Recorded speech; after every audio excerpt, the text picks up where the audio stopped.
राधे राधे महर्षि। महर्षि, भगवान की कृपा सब पर एक जैसी ही बरसती है, पर अनुभव सबको एक जैसा नहीं होता, ऐसा क्यों?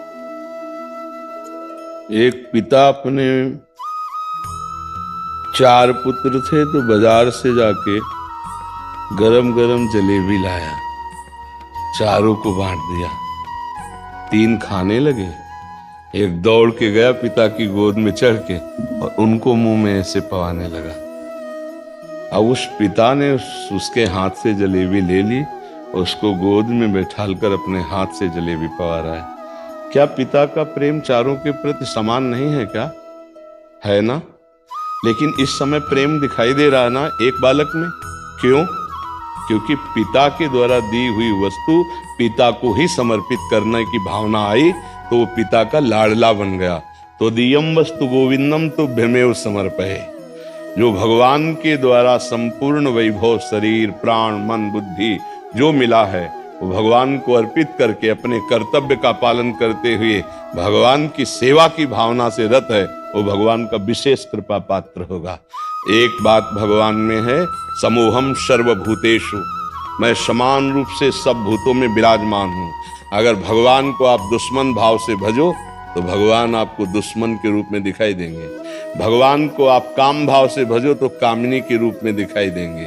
भगवान को आप प्रेम भाव से भजो तो भगवान आपको प्रीतम रूप से दिखाई देंगे। जाकी रही भावना जैसी, प्रभु मूर्ति देखी तिन तैसी।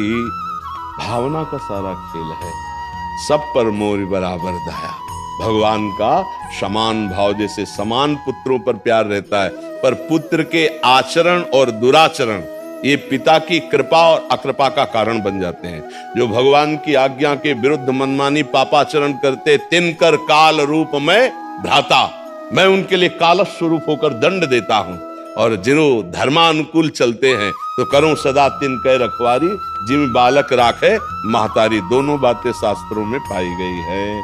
इसलिए हमारे आचरणों के भेद से भगवान की कृपा का भेद दिखाई देता है। वस्तुतः भगवान की कृपा सब पर समान है, पर उसका स्वाद, उसका आनंद, उसका लाभ वही ले सकता है जो भगवान की आज्ञा के अनुसार चले। भगवान की आज्ञा तस्मात् शास्त्रम प्रमाणम ते कार्याकार्यो व्यवस्थितौ। कार्य और अकार्य की व्यवस्था शास्त्र और कानून में की गई है। उसके अनुसार चलोगे तुम्हारा मंगल होगा, उनके अनुसार नहीं चलोगे तुम्हारे ऊपर दंड विधान होगा। जिनके आचरण पवित्र हैं भगवत आज्ञा के अनुसार, वहां भगवान सहयोग करते नजर आएंगे। आचरण विरुद्ध पापाचरण तो आपको दंड मिलेगा। हाँ, आज आचरण सही कर लिए, पीछे गलत कर लिए, उनका दंड विधान आ रहा है, उसमें भगवान को लांछित मत कीजिए। आज की फसल बढ़िया है, लेकिन पीछे जो तुमने गोदाम में एकत्रित किया वो भोगना पड़ेगा। अवश्य में भोक्तव्यम कृतम कर्म शुभाशुभम।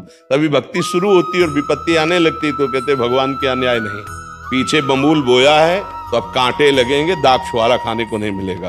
ये कर्मों का अगर पूर्ण रूप से सर्वनाश करना है तो भगवान ने एक उपाय बताया है। सर्वधर्मान परित्यज्य मामेकम शरणम ब्रज, अहम त्वाम सर्व पापेभ्यो मोक्षयिष्यामि मा शुचा। मैं तुम्हें समस्त पापों से मुक्त करके पवित्र कर दूंगा, मेरी शरण में आ जाओ, मेरी आज्ञा के अनुसार चलो। इसलिए कृपा का भेद दिखाई देता है।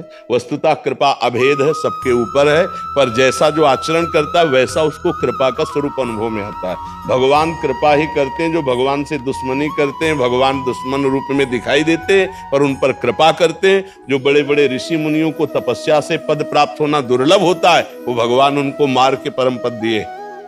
देख लो, लीला चरित्रों में पढ़ के देख लो, उनकी कृपा समान है, पर आप जैसा भाव करेंगे वैसे ही कृपा का रूप अनुभव में आएगा। किसका प्रश्न था? आपको समझ में आया?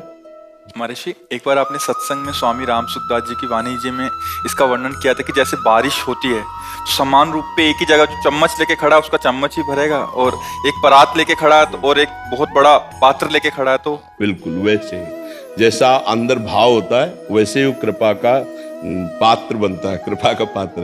अब जैसे ऐसे कभी किसी को कुछ मिल थोड़ी पाएगा, ऐसे मिल पाता है। जहाँ अहंकार है, दुर्गुण है, दुराचार है, प्रवृत्ति जो शास्त्र विरुद्ध है, वहाँ कुछ उस कृपा का उसको लगेगा भगवान की कृपा हमारे पर है ही नहीं।